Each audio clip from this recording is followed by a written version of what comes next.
Привет! Сегодня у меня на обзоре долгожданные вкладыши от Baseus под незамысловатым названием W05. Многие про них спрашивали довольно часто и просили заказать на обзор. А ведь я их заказал еще в ноябре прошлого года. Если быть максимально точным, то спустя целых 85 дней с даты моего заказа они все же ко мне приехали. Ну а стоило ли того это почти трехмесячное ожидание, я тебе и расскажу в сегодняшнем ролике. Начну я, пожалуй, с упаковки, и здесь у нас кроется первый сюрприз, ведь она не совсем такая, как заявлено изначально. Мой экземпляр наушников приехал в вот такой вот дешевой коробке с цветной обложкой, по типу тех, в которые раньше свои наушники упаковывали QCY. И если ты уже смотрел обзоры на эти наушники, то мог заметить, что она в моем случае не очень-то презентабельная. И вот именно такое исполнение ты можешь ожидать при заказе из Китая. Судя по информации с упаковки, моя партия от сентября 2020 года. И, к сожалению, я не могу точно сказать, это новая упаковка или старая. И тем не менее, внутри в пластиковой проставке уложен кейс с наушниками, кабель для зарядки USB-C и краткое руководство пользователя. Зарядный кейс и сами наушники выполнены из обычного матового пластика, присущего бюджетным моделям по типу Halo или тех же QCY. Крышка открывается на угол чуть более чем 90 градусов и в таком положении имеет небольшой люфт. Петля здесь пластиковая, без доводчика. В левую сторону корпуса встроен небольшой силиконовый ремешок, предназначение которого лично мне не особо понятно, ведь какой-то важной функциональности он в себе не несет. Будем считать, что это некий дизайнерский ход, потому как удобства в этом явно мало. Никаких кнопок активации и сброса наушников до заводских настроек снаружи кейса нет. Если возникнет необходимость обнулить наушники, то делается это по зажатию сенсорных областей на них самих в течение нескольких секунд. А вот кнопка, расположенная между посадочными местами самих наушников, позволяет лишь активировать встроенный чуть выше четырехточечный светодиодный индикатор заряда. Каждая точка — это 25% емкости, которая здесь в общей сложности 400 мАч. Время зарядки по кабелю, разъем для подключения которого находится в правом торце кейса, составляет чуть больше часа, а вот по беспроводному интерфейсу все 2,5. Катушка установлена в нижнюю часть корпуса, и для получения заряда кейс надо просто положить на станцию. Габаритные размеры корпуса по длине, ширине и высоте составляют 67 на 56 и на 28 мм соответственно. Вес кейса с наушниками внутри получается 53 грамма, а без 46.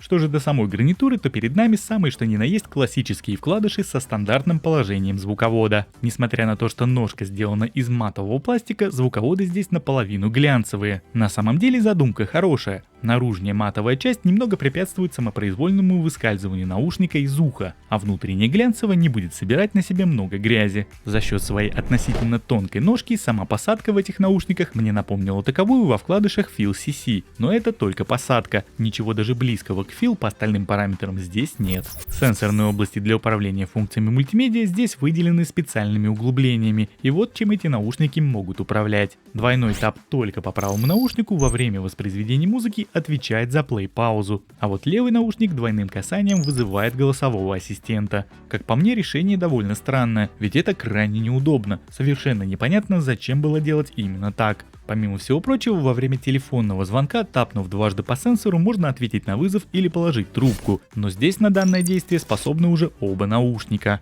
Перематывать композиции можно по удержанию пальца на сенсорной области в течение 1,5 секунд. Правый наушник переключает вперед, левый назад. Управления громкостью здесь нет, зато есть желанные многими датчики автопаузы, которые работают в обе стороны.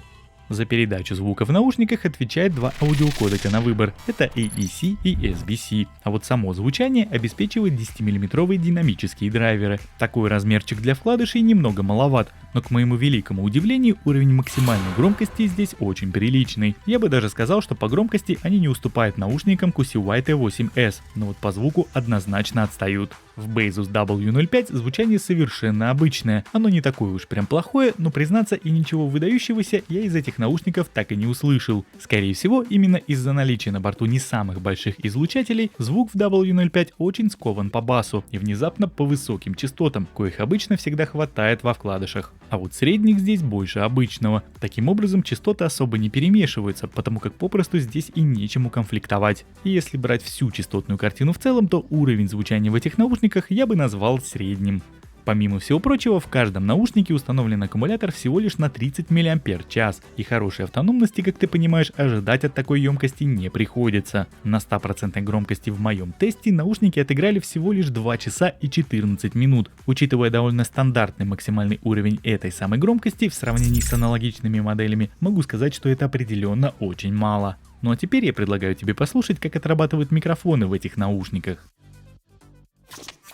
Проверяем работу микрофонов в наушниках Baseus W05. Вот таким образом они звучат в закрытой машине. Сейчас по традиции открываю окна, создаю шум, студенный ветер мне сюда сдувает так сквозняком. И можно посмотреть, послушать, как отрабатывают микрофоны в данном сценарии использования в этой модели. Вот как-то так это работает. Ну и традиционный второй тест с печкой. Прибавляю ее сразу же на максимум, она сейчас будет набирать обороты. Будет создаваться искусственно шум в салоне, очень такой гулкий такой шум из турбин со всех тут выдувает теплый воздух. И вот таким образом отрабатывают микрофоны в наушниках Baseus W05, если, допустим, ты будешь зимой обогреваться в машине и захочешь поговорить с кем-то по вот этим вот наушникам.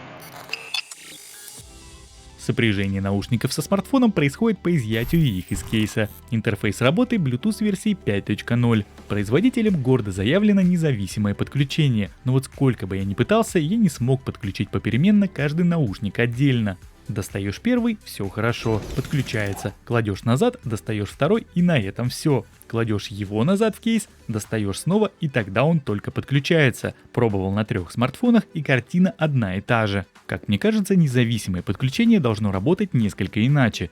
Помимо всего прочего, через раз оба наушника одновременно не подключаются при изъятии их из кейса. Срабатывает только один, тогда как второй при этом нужно включать вручную, зажав сенсор. Здесь я сразу опережу экспертов в комментариях, перезагружал и пересопрягал я наушники раз 20, не помогает. И вот здесь мне хотелось бы понять, либо это брак, либо они реально так работают. Буду очень признателен, если владельцы этих наушников в комментариях напишут, как у них это происходит при таком сценарии использования. Ну а мы двигаемся дальше. В наушниках нет специального игрового режима, и как бы там ни повествовали рекламные промо-материалы производителя, задержка в PUBG Mobile имеется, и слышно ее прям сразу. В моем игровом тесте наушники показали результат в 420 миллисекунд, при том, что в YouTube она практически неощутима. Ролики смотреть можно, звук от видеоряда на слух не отстает, но тут скорее заслуга оптимизации непосредственно YouTube, нежели самих наушников. А вот по стабильности связи к Baseus W05 в моем случае претензий нет, конечно же, если оба наушника подключены к смартфону. С моим Poco X3 NFC сигнал спокойно прошибает пару стен в квартире и балконную дверь. На улице при надетой длинной куртке и телефоне в кармане штанов никаких даже мелких обрывов соединений я не ловил. Ну и подводя некий итог, что могу сказать? Мне определенно не понравилась история с подключением. Это точно ненормальная работа в привычном ее понимании. Я всегда это проверяю во всех своих наушниках и уже давненько такого не наблюдал. Плюс ко всему, каких-то выдающихся характеристик в этих наушниках я также не увидел. Маленькая автономность, странно настроенное управление функциями и довольно посредственное звучание просто не позволяют мне сказать, что Baseus W05 стоит свои $30. И вот если ты предпочитаешь вкладыши, то QC White и 8S будут намного интереснее. Ну или как вариант за ту же стоимость можно посмотреть в сторону SoundPeed True Air 2. Разумеется, это всего лишь мое мнение, своим ты всегда можешь поделиться в комментариях под роликом, ведь в любом случае окончательный выбор остается только за тобой. Я же постарался максимально подробно рассказать тебе про все важные моменты касательно данной модели. Спасибо тебе за просмотр, отдельно буду благодарен за лайк и оставленный комментарий, и увидимся уже в следующем моем видео. Пока-пока.